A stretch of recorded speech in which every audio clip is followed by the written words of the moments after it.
जास्त आहे असं दिसतंय। निराशाजनक परिस्थिती आहे, परंतु आज सुनावणी सुरू करायचीच असं जर न्यायालयाने ठरवलं असेल तर ते सुनावणी सुरू करू शकतात आणि त्या संदर्भात पक्षचिन्हाच्या संदर्भातली तरी सुनावणी आज सुरू होऊ शकते असं मला वाटतं। लीगली कमान कोण हँडल करणार आहे, कारण की तुमचा सनद रद्द झालाय, नेमकं कोण आता रिप्रेझेंट करणार आहे तिथे सुप्रीम कोर्टात? हे बघा, लोकांचा कोणीतरी गैरसमज करून दिलेला आहे। माझी सनद रद्द झाल्यामुळे काही केसवर परिणाम होणार नाहीये, कारण की माझी भूमिका ही मर्यादित नेमक्या स्वरूपाची आहे की कपिल सिब्बल सरांना जे ब्रीफिंग करायचं आहे त्याच्यामध्ये जे 2-4 वकील आहेत त्या टीममधला मी भाग आहे आणि दुसरं म्हणजे मराठीमध्ये आपल्या सगळ्यांशी संवाद साधून योग्य प्रकारे जो निर्णय होणार आहे, झालेला आहे, जी प्रक्रिया झाली आहे, घडामोडी कोर्टात झालेल्या आहेत त्या संदर्भात सांगणं ही माझी जबाबदारी आहे आणि त्या कायदेशीर जबाबदारीमध्ये सनद रद्द होणं हा काही महत्वाचा भाग ठरत नाही।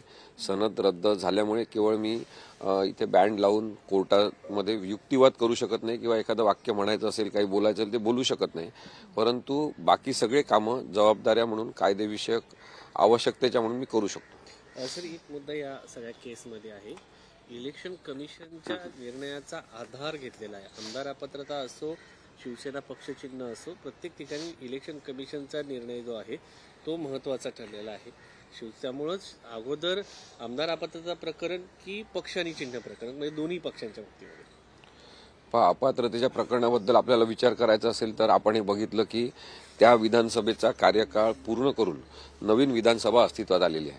त्यामुळे आता पात्र कोण अपात्र कोण हा निर्णय होणं ही तातडीची गरज नाही, परंतु महाराष्ट्राला एक निवडणूक अशी बघायची आहे ज्याच्यामध्ये धनुष्यबाण हे पक्षचिन्ह न वापरता, शिवसेना हे नाव न वापरता एकनाथ शिंदे गटाचे लोक कशा पद्धतीने निवडणूक लढवतात आणि जिंकू शकतात का हे महाराष्ट्रातल्या लोकांना बघायचं आहे आणि तो निर्णय महत्वाचा आणि तातडीचा आहे याच्यासाठी की लोकसभेची निवडणूक शिवसेना हे नाव घेऊन, शिवसेनेचं धनुष्यबाण हे पक्षचिन्ह घेऊन लढवण्यात आली आणि त्याचा एक मोठा भावनिक फायदा एकनाथ शिंदे आणि त्यांच्यासोबतच्या लोकांना झाला। त्यानंतर विधानसभेची निवडणूक त्यांनी त्याच पद्धतीने लढवली आणि चांगला फायदा त्यांना झाला। आता ही स्थानिक स्वराज्य संस्थांच्या निवडणुकांमध्ये तरी न्यायालयाने निर्णय दिला आणि लोकांना बघायला मिळालं, मतदारांना, नागरिकांना, की शिवसेनेच्या धनुष्यबाण चिन्हाची जी भावनिक ओळख आणि जवळीक लोकांची आहे ती काढून घेतल्यावर एकनाथ शिंदेंना काय सपोर्ट राहतो, तर तो एक महत्वाचा भाग ठरेल असं मला वाटते। संविधानिक दृष्टिकोनातून बघितलं तरी सुद्धा पक्षचिन्हाबद्दलचे वाद आतापर्यंत झाले तेव्हा पक्षचिन्ह गोठवण्यात आलं। यावेळेस पहिल्यांदा निवडणूक आयोगाने असा एक अतार्किक निर्णय घेतला की 2 गटाचे वाद असताना ते पक्षचिन्ह एका गटाला दिलं आणि तो असंविधानिक घटनाबाह्य निर्णय आहे का अनेक बाबतीत हे बघता येईल। आता एक मुद्दा त्यामध्ये निकालामध्ये पाहायला मिळाला होता की त्यांचं असं म्हणणं होतं की पक्षाची जी घटना आहे त्या घटनेनुसार पक्षाचं चालन होते, पक्षांतर्गत लोकशाही नाही, त्यामुळे दुसरी कसोटी म्हणून आम्ही पक्षाच्या लेजिस्लेटिव्हकडे गेलो, लेजिस्लेटिव्हचं बहुमत अजित पवार आणि एकनाथ शिंदे यांच्याकडे होतं। नाही बघा, लेजिस्लेटिव्हचं बहुमत बघणं म्हणजे विधिमंडळ पक्षातील बहुमत बघणं हा एक थर्ड क्रायटेरिया आहे। तो तिसरा पर्याय थेट एकमेव म्हणून वापरणं हे चुकीचं आहे, कारण की ज्या मोठ्या प्रमाणात प्रतिज्ञापत्र दाखल करण्यात आले होते की शिवसेना पक्ष संघटनेवर कोणाची पकड आहे या संदर्भातले कोणतेही प्रतिज्ञापत्र लक्षात घेतले नाही। जी रचना पक्षाची आहे त्याच्यामध्ये उद्धव ठाकरे हे प्रमुख आहेत आणि त्यांच्या सहीनीच एबी फॉर्म डिस्ट्रीब्यूट झालेले आहेत। इव्हन एकनाथ शिंदेंनी सुद्धा ज्या निवडणुका याच्यापूर्वी लढवल्या आणि त्या वादविवाद होण्याच्या आधीच्या निवडणुका होत्या त्याच्यामध्ये सुद्धा उद्धव ठाकरे यांची सहीनी एबी फॉर्म डिस्ट्रीब्यूट करण्यात आलेले आहे।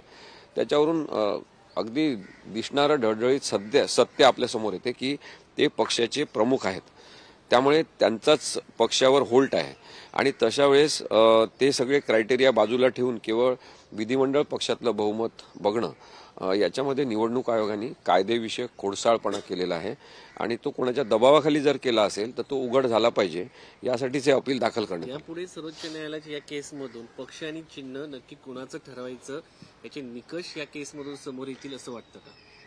निकष आधीच ठरलेले आहेत, ते नक्की होतील, त्याला कायदेशीर मान्यता आणखी जास्त अधोरेखित करून आपल्या समोर येईल आणि मला कायद्याच्या क्षेत्रात काम करणारा म्हणून महत्वाचं हे वाटते की भारतात विविध राज्यांमध्ये निवडणुका होत असतात तेव्हा अशा प्रकारची पक्षफोडी होणं आणि निवडणूक आयोगाने एककल्ली स्वरूपाचा कुणाच्या तरी सांगण्यावरून सातत्याने निर्णय घेणं हे थांबलं पाहिजे आणि त्यासाठी हा निकाल येणं खूप आवश्यक आहे. सर एक प्रश्न असं तर तुम्ही आता असं म्हणाले की पात्र आणि अपात्र हा काही मुद्दा महत्वाचा नाही असं तुमच्या आता बोलण्यात जाणवलं.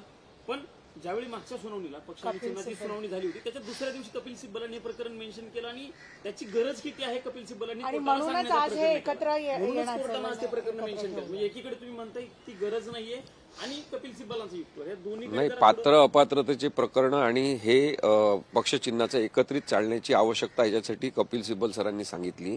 कारण की जो निर्णय विस्तृत स्वरूपाचा जस्टिस चंद्रचूड आणि त्यांच्यासोबतच्या 4 ज्येष्ठ न्यायाधीशांनी दिलेला होता त्याच्यामध्ये कारणी मीमांसा सगळी करण्यात आलेली आहे की एकनाथ शिंदेंचं कसं चुकलं, भगतसिंग कोश्यारी यांनी कशा चुकीच्या वागणुकीतून पक्ष प्रस्थापित केला, राहुल नार्वेकर यांची भूमिका कशी असंविधानिक राहिलेली आहे, घटनाबाह्य पद्धतीने त्यांनी काही निर्णय घेतलेले आहेत, या सगळ्यांची कारणे-मीमांसा त्यांनी केली होती.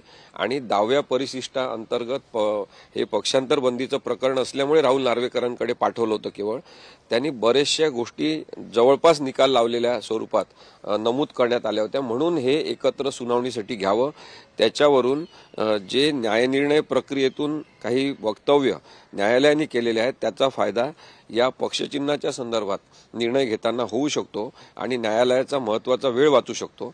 त्यासाठी हे प्रकरण एकत्र चालवण्याची आवश्यकता आहे. पण अपात्रतेच्या प्रकरणावर आताच निर्णय नाही झाला तरी चालेल, कारण की ते आता आपण त्याला म्हणतो अकॅडमिक अभ्यासाचा एक विषय तो केवळ राहिलेला आहे. जेव्हा पक्षांतर बंदी कायद्यानुसार अपात्र त्यांना करायचं होतं तेव्हा करण्यात आलं नाही, तेव्हा तारीख देण्यात आली. आता मात्र तो निकाल होणं सुद्धा आवश्यक आहे की भविष्यामध्ये भारतात सर्वत्र राजकीय शुद्धता असली पाहिजे आणि पात्र अपात्रतेबद्दलचे निकष नक्की असले पाहिजे. अपात्रता घेऊन सुनील प्रभू हे स्वतः आलेत का? मागच्या काही वेळात म्हणजे कधीच ते असे दिसले नाहीये, त्यांनी प्ली फाईल केली आहे. पक्षातर्फे त्यांनी फाईल केलेली आहे पिटिशन, त्यांच्या सहीने ती पिटिशन फाईल झालेली आहे. कारण की ते पक्षाचे त्या संदर्भातले प्रमुख आहेत, पिटिशन दाखल करताना त्यांची सही आवश्यक आहे.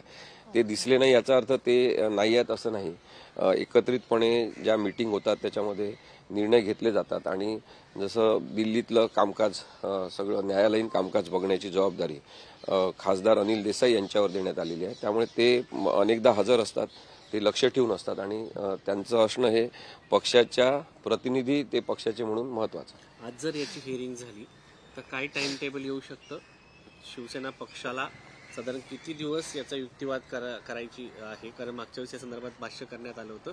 जर टाइमलाईन देण्यात आली तर तुमच्या बाजूने किती वेळ युक्तिवाद होऊ शकतो आणि समोरच्या बाजूने किती वेळ, साधारण किती दिवस लागू शकतात या सगळ्या प्रकरणाच्या निकाल काढण्यास? बरेचदा सत्य मांडायला कमी वेळ लागतो आणि सत्याची मांडणी करताना केवळ 45 मिनिटच आवश्यक आहेत आमच्या युक्तिवाद करण्यासाठी, असं कपिल सिब्बल सरांनी अत्यंत स्पष्टपणे न्यायालयात सांगितलेलं आहे.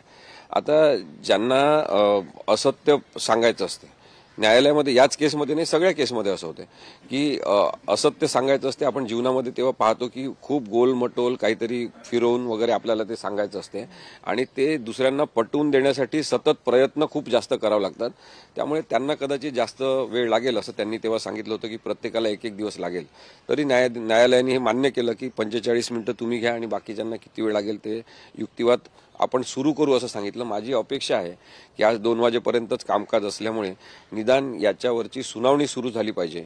सुनावणी सुरू होणे आवश्यक आहे की सामान्यातल्या सामान्य माणसांचा न्यायव्यवस्थेवरचा विश्वास कायम राहण्यासाठी काहीतरी होताना दिसलं पाहिजे. केवळ तारीख होताना पाहणं यासाठी लोक आता कंटाळलेले आहेत आणि अविश्वास व्यवस्थेवरचा निर्माण होणं हे लोकशाहीसाठी घातक ठरणार. लोकल बॉडी इलेक्शनच्या पार्श्वभूमीवरती एकनाथ शिंदे यांचं चिन्ह गोठवण्यात यावं अशी मागणी करण्यात आली होती गेल्या सुनावणीच्या वेळेस. जुलैपासून ऑगस्टला तारीख मिळाली, त्याच्यानंतर ऑक्टोबरची तारीख मिळाली, आता नोव्हेंबर. मात्र या संदर्भात युक्तिवाद पूर्ण होऊ शकलेला नाही. काय वाटतं, तर निवडणुकांची घोषणा झालेली आहे, त्यानंतर असं काही होऊ शकतं का? पण निवडणुकांची घोषणा झालेली असल्यामुळे या आधारे तारीख मागितली जाऊ शकते आणि ते अत्यंत सोपं आहे तसं करणं. परंतु मी नोटिफिकेशन आणलेलं आहे महाराष्ट्र राज्य निवडणूक आयोगाचं. त्याच्यावरून आपल्याला दिसते की साधारणतः 26 तारखेपर्यंत निवडणूक चिन्ह ठरवण्याची वेळ आहे. अलॉटमेंट ऑफ सिम्बॉल हे जे नगर परिषदच्या निवडणुकीसाठी सुद्धा आहे ते 26 तारीख किंवा 24 तारीख काहीतरी आहे. त्यामुळे तेवढा मोठा कालावधी आहे. आज 12 तारीखच आहे. या दरम्यान निवडणूक चिन्हासंदर्भातला निर्णय घेण्यामध्ये कोणताही अडथळा न्यायालयाला नाही असं माझं स्पष्ट मत आहे. थोडक्यात जर निर्णय झाला तर शिंदेचं चिन्ह घुटू शकतं. पहा कसं आहे की सुनावणी झाली असती तर ते अपात्र सुद्धा ठरले असते त्यावेळेसच. सुनावणी आता सुद्धा झाली तरी ते अपात्र डिक्लेअर करण्यात येतील किंवा हे अशा पद्धतीने पक्षांतर होऊ शकत नाही. पक्षांतर बंदी कायद्यामध्ये ते बसत नाही. सुनावणी झाली तर हे सुद्धा नक्की होणार की त्यांना निवडणूक आयोगाने जे पक्षचिन्ह दिलेलं आहे ते चुकीच्या पद्धतीने दिलेलं आहे.